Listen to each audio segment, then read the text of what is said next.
That white ceramic piggy bank that my aunt from Vienna brought me, and how much I enjoyed weighing it to assess how rich I was becoming, observing my very slow, unfortunately, accumulation of wealth. And so that materiality, that clinging of the coins and that weight shaped how I understood value. And also, I think that cash means interaction. You receive change, you maybe touch hands, you look in the eyes of a person, and so it also shapes trust.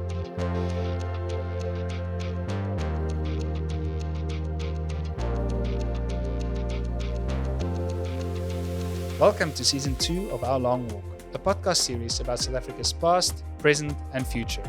I'm Johan Fourie from Stellenbosch University, and as always, I'm joined by Wits University's brilliant Jonathan Schoots.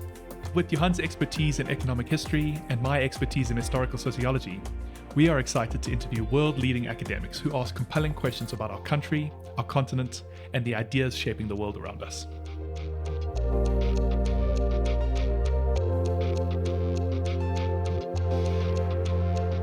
Karin Pallaver is an associate professor of African history at the University of Bologna, where she teaches modern African history, Africa and the world, and Indian Ocean history. She previously worked as a researcher in the Coins and Medals Department in the British Museum in London. Her research focuses on social and economic history of East Africa, with a special focus on monetary and labor history.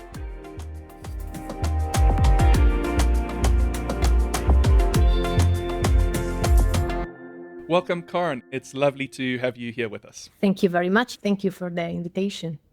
Karin, you are a scholar and a historian of coins and currency. Why are coins a good source for African history? First, quite simply, coins are historical sources in their own right, and they have been so since the very pre-colonial period. I am a historian of coins, but more of money and currency. So my main focus is the history of commodity currencies in pre-colonial Africa. First of all, very few pre-colonial African polities actually minted coins. We have the example of the Swahili city-states along the East African coast and the Kingdom of Aksum in present-day Ethiopia. They issued their own coins. That was already in the 3rd century, the 4th century? From the 3rd to the 8th century that they issued coins, yes. And the Swahili city-states from the 8th to the 14th century, so they stopped when the Portuguese arrived. The rest of the continent used a variety of currencies, of which we probably will have the chance to talk about during this episode today. Starting from the pre-colonial period, these coins that African polities minted were historical sources in themselves because they reported dates and name of the rulers. So they are very important for historians to build chronologies of dynasties, for instance, that we do not have sources for. But at the same time, also, the kind of inscriptions that you find on these coins and the study of them is a way to show and to study how these polities presented themselves. So what kind of message they wanted to convey, both for their own subjects, their own people, but also to the outside world. For instance, the Arabic inscriptions on the Swahili coins was meant to show that the Swahili were part of the Islamic world. And in trading contacts, in diplomatic relations, they showed that they were part of this shared culture and shared commercial world. Then when we move to the colonial period, again, this is very similar. So when you study the design of colonial coins, and especially of banknotes that were more complex, of course, in terms of design, you see what kind of message the colonial state wanted to convey to African currency users, or currency users, European as well, more in general. So they conveyed, for instance, the image of the benevolent colonial state. For instance, if you look at the banknotes in French West Africa, you see these images of happy African families all together. Or in other areas of the continent, the colonial state wanted to show its economic role, representation of cash crops, or later on of factories. So it was a way to show that the colonial state was producing and taking care of the economy. And it's interesting because there was also a change in symbolism, and these banknotes basically reflected these changing conditions. And one example that has been studied by Wambui Mwangi for Kenya is how the British changed their banknotes during the Mau Mau revolt. Because until that moment, what was on these banknotes was just a lonely lion that represented Britishness that was walking in an empty land with the Mount Kenya in the background. And so it was really, the country is the country of the British, the country of the settlers. But then the Mau Mau revolt contested this vision. And there were even banknotes on which people wrote, Mau Mau is very good. So these banknotes were no more suitable for that historical situation. And so they were replaced by banknotes on which cash crops such as cotton or coffee or tea were represented. So this is our shared history, our shared role in the colony to exploit its economic resources. And finally, the independence. One of the first actions for independent states was to introduce a flag, a national anthem, and a national currency. And Kwame Nkrumah was reported to have said that replacing Queen Elizabeth II with Kwame Nkrumah on the coins was a way to show people daily that they were free, that they were independent. So again, symbolism, it's very powerful at the time of independence. Yeah, it's a beautiful kind of overview of this vast stretch of time. But one thing that really caught my interest is a view into the pre-colonial. And so I wanted to ask you, how do these pre-colonial currencies give us insight into some kind of different political and economic institutions in this pre-colonial period? You talked about the Kilwa and the Islamic text, these forms of integration, but you also have written about the Kingdom of Buganda, the Obosanga ivory discs minted by the king.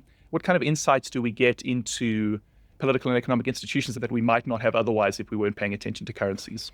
Thank you for this question. The Kabaka, who was the king of the Kingdom of Buganda in the Great Lakes region in East Africa, started to issue Obusanga ivory discs that you mentioned at the end of the 18th century. And the king controlled the production of these discs and their circulation. So basically the minting and circulation. And so in that sense, Obusanga were not only a tool of exchange, but they were an instrument of power that were linking everyday transaction to the power of the Kabaka, to the power of the state. And this was visible also by the fact that they were used in the payment of taxes, so not only in the markets. Obusanga is a very interesting example because it situates itself in a very long history of currency changes in the Kingdom of Buganda. Before the Obusanga, there were Nsinda beads that were also controlled by the Kabaka, and later on, cowrie shells replaced the Obusanga. And of course, cowrie shells were not minted by the king. Nsinda beans were not minted by the king, but they were controlled by him. And with cowrie shells, for instance, the Kabaka fixed the price of goods on the market in cowrie shells. And they were similar also because they were all bored so that they could be put on strings. So their materiality was also very similar. And this is, I think, a very peculiar case because we are talking about a centralized political authority that was not very common in pre-colonial East Africa, much more common in West Africa. And the picture across the continent was far from uniform, as in some places currency was highly centralized, as in the case of Uganda, and tied to political institutions. But in others, it was far more decentralized, and currency circulated through trade networks and was made by the market and made circulating by merchants, by traders. And of course, there was a connection with political authorities, but there was not an enforcement by political authorities. On that point of the origins of currency, because trained economists would say that their currency, the definition is there are three purposes of money, and that is that it's a means of exchange, a unit of account, and a store of value. So economics 101. But how do currencies then emerge? And why would you see that in some places there are metal printed currencies, but in most cases you've got commodity currencies, you've got all kinds of different forms? How does that process work? Is it a state organized thing, or are there bottom-up approaches, various kinds of ways that these currencies are established? This is a tricky question. It is very difficult to say, especially why and when an object started to be accepted as currency and become accepted as currency. Sometimes it is political authority, as we mentioned. So the Kabaka decides that these ivory discs are currency. And so you have to pay your taxes in this. And so you have to earn the discs. But in the majority of pre-colonial Africa, these currencies emerged. And it is difficult to say how and why. We can say what made certain currencies attractive and suitable. And so why certain objects were selected and others were not. For instance, if we think about West Africa and the use of cowrie shells that were introduced before the arrival of the European, but then famously became, after the development of the transatlantic slave trade, the shell money of the slave trade, cowrie shells ticked a lot of boxes because they were small, and so they could be used as currency in societies and economies where prices were also very low. So there are references in the sources, 1 bowl of water bought with 1 cowrie shell. So you needed currencies with a very small value. That's the unit of account that economists would say. Yeah, thank you for translating it. And then they were durable and easy to store. They were difficult to counterfeit. It's not easy to reproduce cowrie shell. They were also fairly standardized. So again, this is something that is important for an object for being used as currency. They were beautiful. They were aesthetically nice. And this is important. Coins and banknotes, they tend to be nice. And also they were the result of a very long commodity chain. And so the amounts in circulation could be naturally limited according to trade exchanges. There are very few types of shells that were used as currency in the African continent. 2 types of cowrie shells, the one coming from the Maldives and the one coming from East Africa.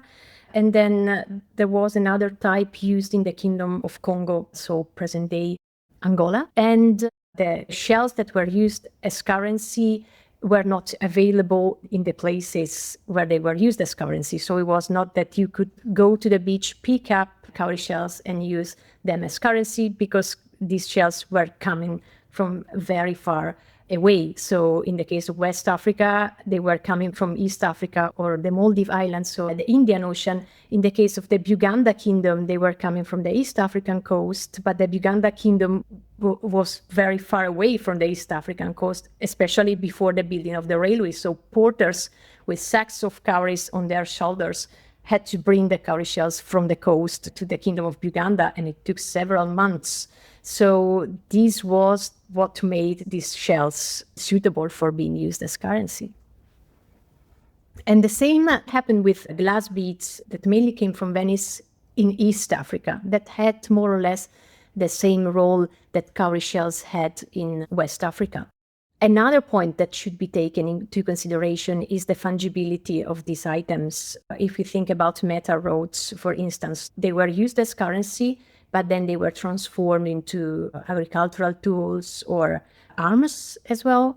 Cloth that has such an important role as currency in East Africa, but also West Africa. Of course, it was used to make dresses or sails. And glass beads and cowrie shells had a little fungibility, but they were used as ornaments. And they were very important because these ornaments or objects decorated with shells and beads were a way to show social status and so political power. So owning these items coming from far away was a way to show social prestige. In one paper, you talk about a kind of body of research, and I quote you say it has rejected a definition of pre-colonial commodities, currencies as primitive money, and instead shown them to be more, quote, modern and sophisticated than those later introduced by Europeans.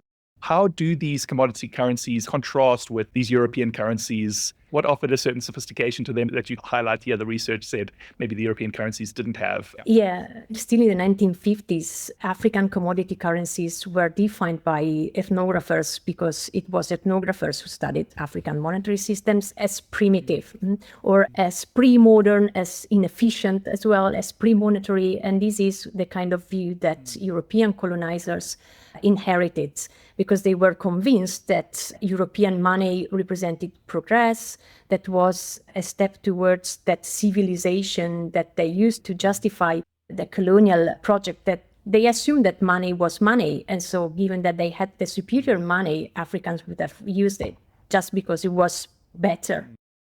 But then what they didn't realize, but they learned quite quickly, was that money could not be simply imposed by an authority from outside, because pre-colonial currencies had all of these characteristics that I have mentioned before in terms of the way in which societies reckoned or monetary practices that they used, but also the social uses. For instance, commodity currencies were used in the payment of private wealth in colonial Kenya, and colonial coins, but especially banknotes, could never be used in the payment of private wealth because it was not considered as something valuable.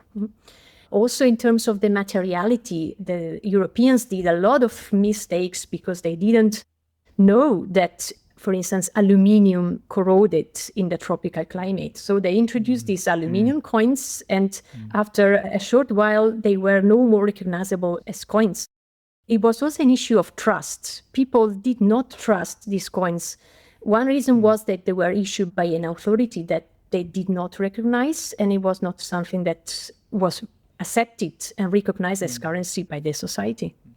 And the other issue was connected to how these currencies were made. Perhaps the example that I think is more handy here is the attempt of the British to replace cowrie shells in Uganda, because they introduced the copper piece together with the Indian rupee to replace cowrie shells. But the copper piece had a too high value compared to the prices, because one copper piece equaled 15 shells, and in the market you could buy goods for 1 or 2 shells. And so what the British did was to reform the monetary system to adapt it to the use of cowrie shells and introduce the central subdivision of the Indian rupee. And to replace the cowrie, what they did was to introduce a very small denomination coin that was of the value of 1/10 of a cent, that had the exact value at current exchange rates of a cowrie shell. But then we'll never find this coin in museums or in the collections of collectors, of coin collectors, because the British could not mint this coin because it was too expensive to mint a coin of such a small value in the UK and then ship it to Mombasa in East Africa and then put it on the railway wagon and bring it to Uganda. And so what happened was that they tolerated people to use cowrie shells for a long period. So that's why I think these are more sophisticated currencies, more suitable for the local economies. Karin, you mentioned copper, you mentioned aluminium. It's difficult to talk about currencies and not mention Africa's metals, and specifically gold. You know, the Sunday State in a paper, I think you mentioned that it controlled the pulverization of gold nuggets. It supervised the weights needed to use for gold dust as currency. In another paper, you referred to the Swahili sultanates of the East African coast that minted the old gold and silver and copper coins. So what do we learn about production in Africa, pre-colonial production, when we look at these kinds of currencies? What do we know that we did not before by looking at the currencies that were used?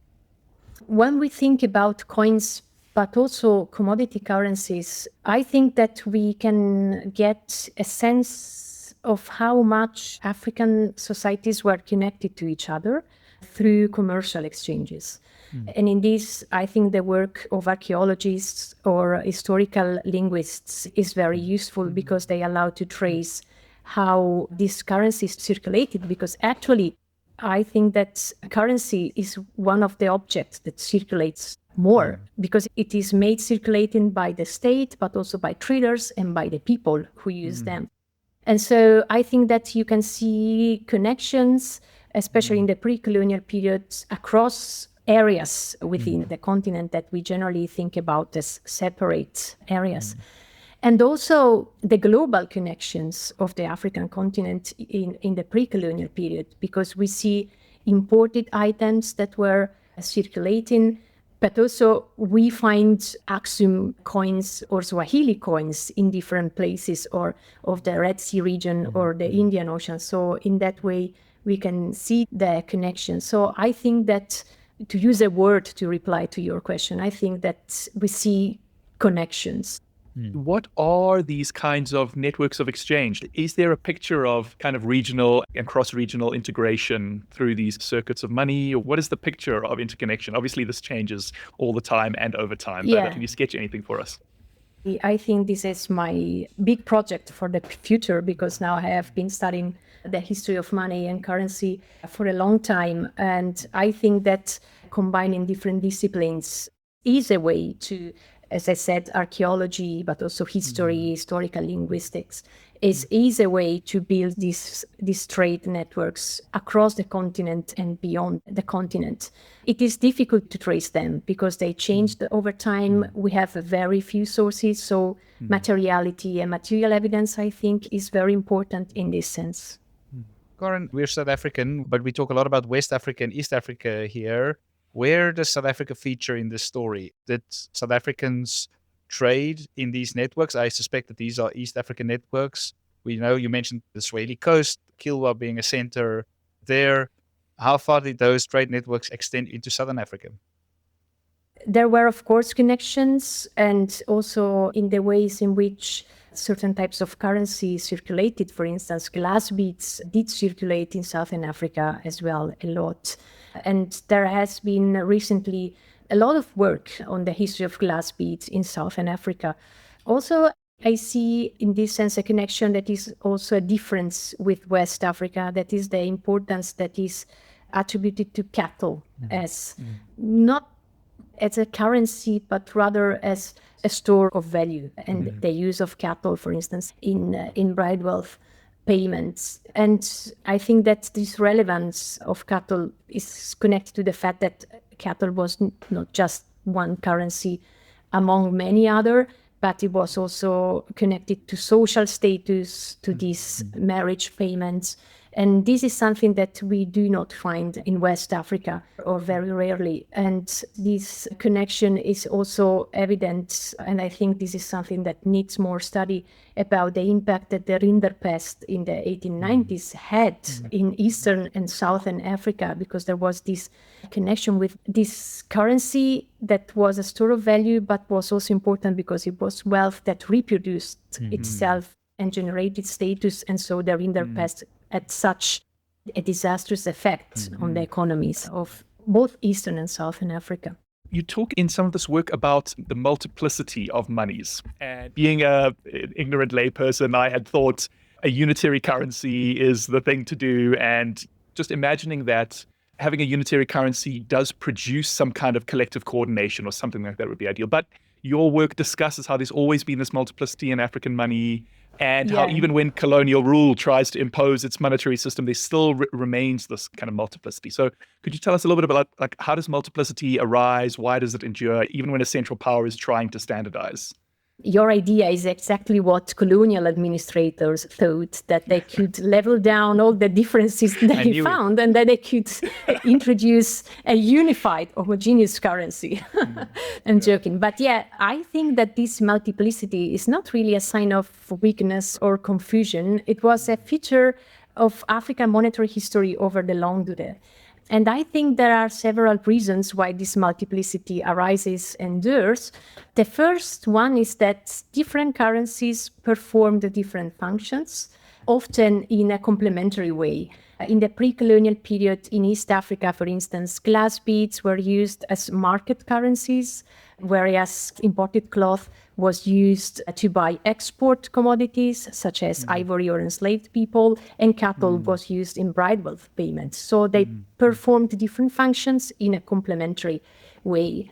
And during the colonial period, for instance, Indian rupees, so silver coins that the British introduced in East Africa, were used in the payment of wages and in the payment of taxes, but were not used in the markets where cowrie shells or small denomination coins were used. It was a hybrid system that was formed by currencies that perform different functions.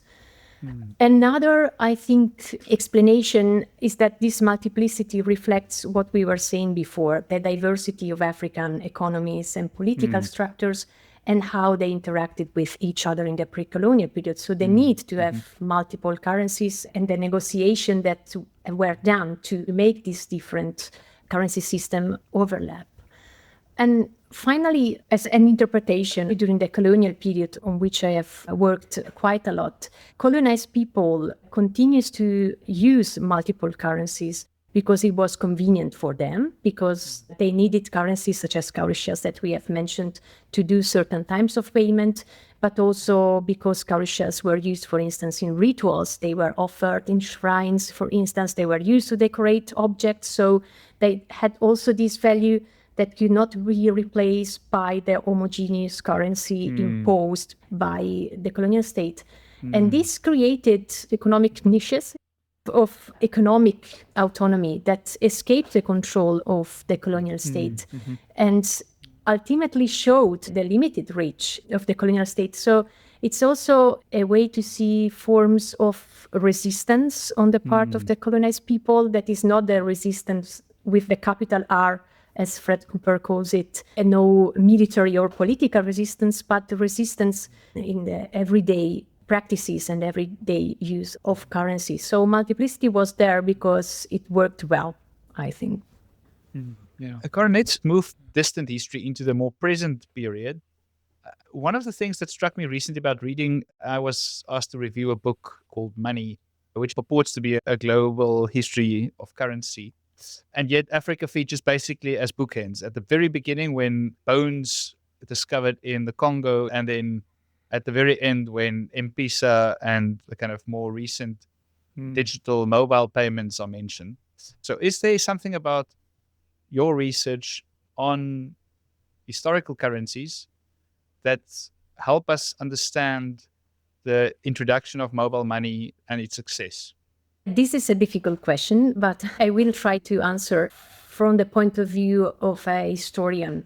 I think that what I have been able to observe studying the monetary history of East Africa and the African continent is that African currency users were very open to currency changes when they were convenient for them. When something new was introduced or appeared, such as cowrie shells or glass beads or even colonial coins, certain denominations of colonial coins, these were appropriated because they were suitable for certain uses. And so this is also what led to the creation of these multiple currency systems in which colonial coins circulated along with commodity currencies. So I think that they have been able to embrace change when it was useful for the economy, basically, or to overcome some limits of existing monetary systems. Another example is the introduction of cowrie shells in West Africa, where, as I've mentioned, Maldivian cowrie shells had been used, and then starting from the 1840s, also shells from East Africa started to be introduced. And until that moment, these East African shells had been refused by West African traders. But then in the 1840s, they started to accept them because they needed currency, because there was the expansion of the palm oil trade in that period. I think that the adoption of M-Pesa was related to the fact that it allowed to overcome these financial problems connected to the access to banks, for instance, or to money transfers from rural areas to urban areas. And it started before with the transfer of air money between cell phones, and then it developed into M-Pesa. So I think that African monetary history, but also African monetary present, has been always at the forefront of innovation. And it is something that we should observe in this way, and something from which we can learn a lot from. One thing that I find really interesting in how you're talking about this is that these kind of stores of value operate across these different layers of use. You've talked about trust, and at certain times, forms of money don't penetrate because people don't trust the system. And also about not just value in use as a kind of tool of use, but a kind of symbolic value like these cowrie shells. And then as well now in this M-Pesa answer, also about how in many times new forms of money formed a kind of new space of utility. This is thinking about money more than just a straightforward relationship between value and object, but money holding meanings across multiple different levels. And so I wonder, how do we think about value across these different kind of scales when we're thinking about currency? Certainly for me, it feels like it's expanding my perspective of how value might be imbued into objects. I wonder if you have thoughts about these different scales of value. Yeah, this is a very good question. And I have thought about it a lot, especially when I worked with Jean Geyer, who is an anthropologist who has been inspirational to my work and I think to all other scholars who work on African monetary history. And it made me borrow from anthropology some idea about value and how this could be incorporated into my own research, because when you study the sources, there was a lot of negotiation going on. These exchanges were not simple or uniform, but they required a negotiation, and they were often shaped by asymmetries of value. And these asymmetries did not only come from trade conventions or cultural norms or social hierarchies or moral frameworks, but they came from all of them. So it was a combination. It is evident that people didn't see all goods or all payments or all forms of currency as equally commensurable, as they could be exchanged with each other simply. And so you see that some currencies were considered as appropriate for some transactions and some other currencies completely inappropriate for others. I think that value was always negotiated. So it could not be fixed by the state or determined only by the markets. It was shaped by what worked in between. So everyday interactions that always went beyond formal control. Thinking about these and thinking about these acts of negotiation and commensuration is something very important to understand the history of African money. But still, value is a very complex concept that I'm still thinking and working on. Yeah. Karin, in reading some of your papers in preparation for this, and now also when you mentioned how the state often communicated through money, through currencies and what was printed on either the coins or the notes, I realized how little I now use physical currency. I rarely have coins or notes with me anymore. I pay either with a credit card and most likely with my mobile phone. What do we lose when we lose currency? What is it that we as humans, as a society, maybe the state loses when everyone switches to just transacting with digital money?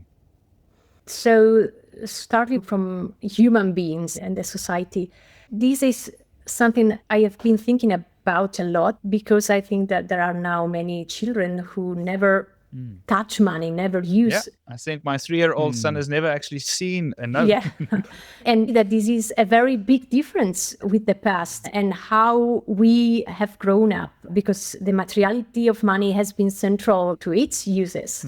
To me, for instance, as a child, to touch, hold, count, hide, and hand over money was crucial in the way I learned to understand value. And I still remember that white ceramic piggy bank that my aunt from Vienna brought me, and how much I enjoyed weighing it to assess how rich I was becoming, observing my very slow, unfortunately, accumulation of wealth. And so that materiality, that clinging of the coins and that weight shaped how I understood value. And also, I think that cash means interaction. You receive change, you maybe touch hands, you look in the eyes of a person. And so it also shapes trust, because you are exchanging both the same kind of money that you know what it is and you touch it. There's also, of course, just the arithmetic of calculating the change, which is, it's something that, that's a good point. I think that this is a loss, but I don't think that is irreversible, especially if we think about our children and the young generations. Of course, if you have never grown up with the piggy bank, you won't miss it. But I think that without the piggy bank, still a child can develop a sense of saving, perhaps differently, maybe by watching his or her balance grow in a digital piggy bank or by setting spending limits on their apps. And I think that these new forms of money will come with their own rituals, relationships, meanings. And so very likely new generations will invent their own way of making money special. I'm very curious to see what will happen and to observe the process. I think that's moving to the state. Of course, they are, if we all use cards and phones, they can have more control of what is going on in terms of transactions. They lose this self-image that they project of themselves to currency users. But I think that self-image is no more effective.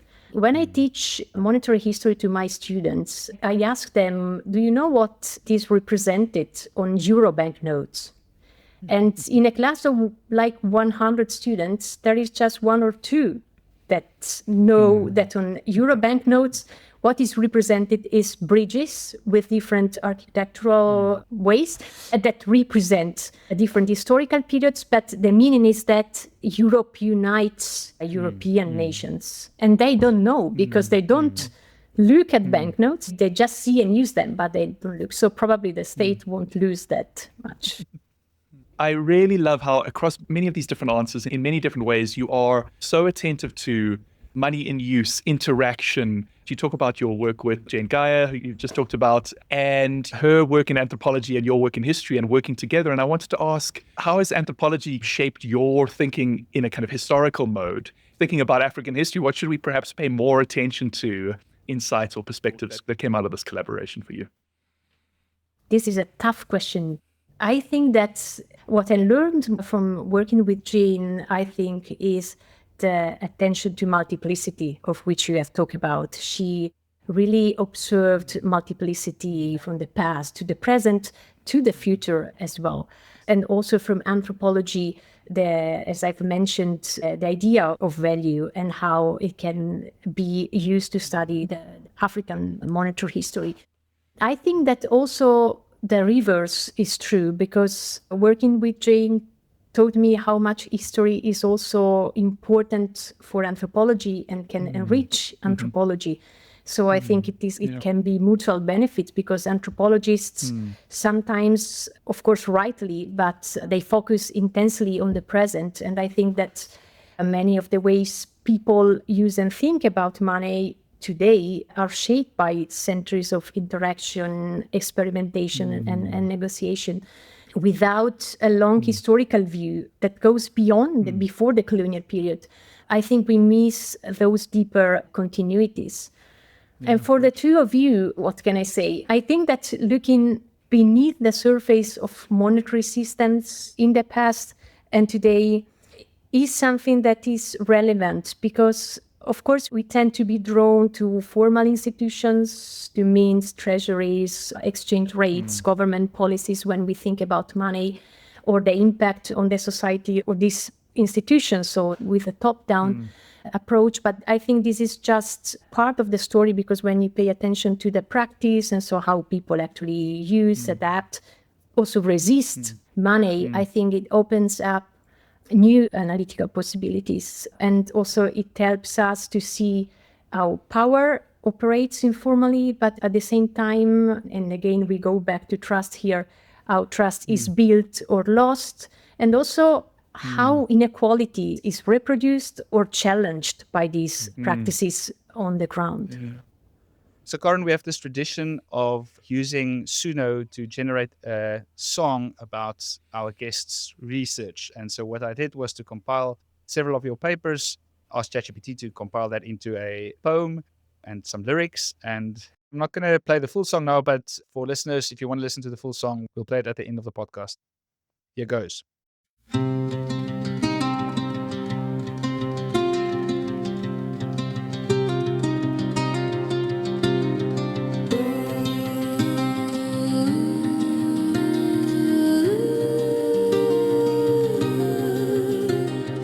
Coins remember hands, cowrie sang before kings planned, gold cross faith at Axum's gate, metal learn to imitate. Read the coin, read the state, face and legend, calibrate each small round of captured sign. Power speaks and hands refine.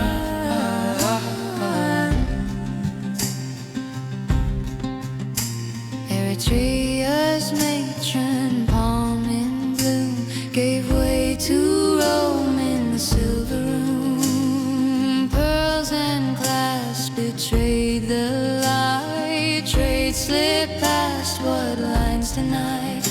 read the coin, read the state, face and legend, calibrate each small round a captured sign. Power speaks and hands refine.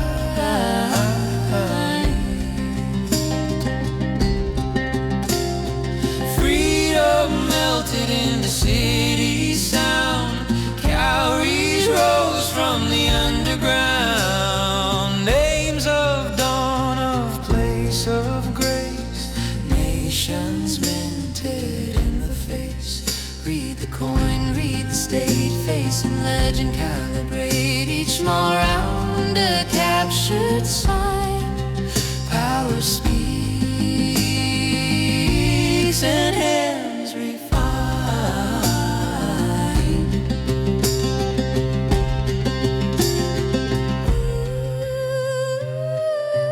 This is the moment where I wish we had a YouTube channel where we could show your face while you were listening to this. I really love that. Read the coins with glass beads, cowries from underground. Wow, it was really beautiful. Thank you. A very nice gift. Thank you also for being quite explicit in your choice of music. So that made my job much, much easier. I thought your question was quite weird when I received it. It was like, what do you mean? What kind of music do you like? Now I understand well. Thank you. I wondered, actually, after that song, was there anything in the song that jumped out to you that maybe we haven't talked about, or anything that just resonated with you? I just heard mentioning Eritrea in the song, and I did some work on the Italian colonial period, the monetary history of the Italian colonial period, and we talked about East, West, and Southern Africa, but the Horn of Africa. We also mentioned Ethiopia, actually. But when we talk about the colonial period, Eritrea, the former Italian colonies, so to say, are rarely mentioned. And it is something that I care about because I think that there's a need to study more about the economic history of Italian colonialism. And I'm happy that one of my former PhD students, who is now a postdoc in Vienna, Alessandro De Cola, did this work on the monetary history of Eritrea for his PhD thesis. It's something that I appreciated that the song picked up, this country among the many we mentioned. We have a final tradition where we ask ChatGPT a question. I haven't asked ChatGPT a question because I do think we have to ask something about cryptocurrencies. And there was this wave of interest in cryptos. It seems to have died down somewhat, although if you just reflect on the price of, say, Bitcoin, then it's clearly not going to wither away. So as a monetary historian, how should we think about the crypto movement? And if ChatGPT was to ask this question, what advice would you give as a monetary historian of Africa to a venture capitalist investing on the continent in the technology? What should they know that perhaps they don't know at the moment? I don't know how my advice on cryptocurrencies can be useful. So how This is not investment the point advice. of view, the point of view of an historian of money in Africa. But what I see as maybe a parallel between the colonial period and cryptocurrencies today is that, as we have discussed during the podcast, adoption of money is never automatic. So it is shaped by habits, social practices, the materiality of money, but also by trust. And I think that European colonial currencies often fail in Africa also because people didn't trust these currencies and the authorities that issued them. And so to make a currency accepted or widely accepted, people need to believe in it. And what I see with reference to cryptocurrencies is that a lot of people do not consider them enough reliable or enough safe to hold the value. And so to invest their money also because they cannot be used for all kinds of payments. If we talk about the lack of confidence, I think it is there and it has been measured in many countries. It is connected to this lack of trust. When you refer to this, the one thing that struck me actually in your discussion earlier with Jonathan on multiplicity, and this seems like something that we should keep in mind, these different roles almost of currency, and not just as a means to transact, or at least transact as a unitary currency, that there are multiple roles that they fulfill. And that seems to be something that I would not have thought about. Yeah, it's the combination and perhaps the complementarity. So cryptocurrencies could do something that other forms of money could not. Karin Pallaver, thank you very much for joining us on the Our Long Walk podcast. It was lovely having you here. Thanks, Jonathan. Thank you very much for the invitation. Thank you for listening to another episode of Season 2 of the Our Long Walk podcast. We'd love to hear from you. What's the one idea from today's conversation that changed your outlook? Do you have a burning question you'd like to explore, or perhaps a guest you'd love to hear from? Get in touch with us by sending an email to johan@ourlongwalk.com. That's JOHAN@ourlongwalk.com. If you enjoyed this episode, please share it with a friend. You can follow us on Spotify or wherever you listen to your podcasts. And we'd love your feedback. Visit us at ourlongwalk.com. Follow our LinkedIn page for updates, new episodes, and additional links. This series is made possible by the Chair in Economics, History and Policy at Stellenbosch University. Visit leapstellenbosch.org for more information about our research unit in economic history. Thanks to LEAP researcher Kelsey Lemon, who provided helpful background research. Thanks also to the team at Voice Note Productions for helping to make this podcast. Our producer is Basti Karlitz. Sound design and editing is done by Andre Burnett. Nkosi Johan. Thank you, Jonathan. Join us next time for another episode of Our Long Walk. See you then. Cheers.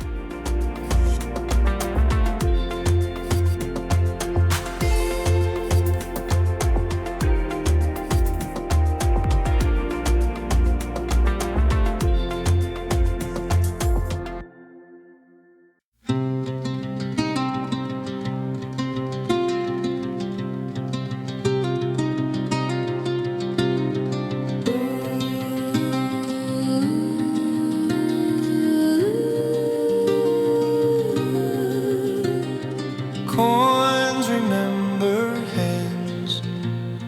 Cowrie sang before kings planned. Gold cross faith at Axum's gate. Metal learn to imitate. Read the coin, read the state, face and legend, calibrate each small round of captured sign. Power speaks and hands refine.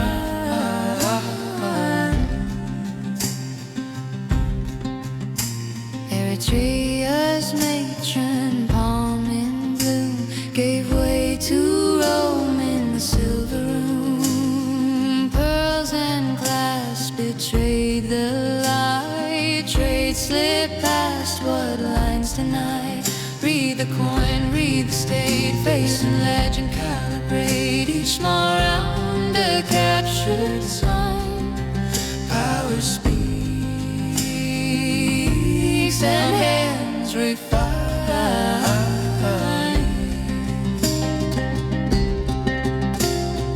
Freedom melted in the city sound. Cowries rose from the underground. Names of dawn, of place of grace. Nations minted in the face. Read the coin, read the state, face and legend, calibrate each small round a captured sign.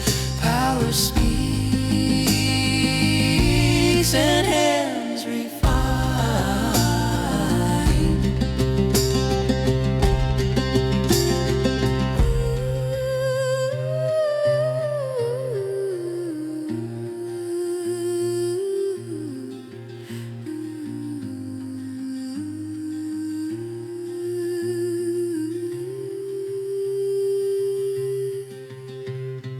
Paper fades, but copper hums. Voices echo where the hammer drums. Holes for strings, new scripts for prayer. Value breeze and local air. Read the coin, read the state, face and legend, calibrate each small round a captured sign.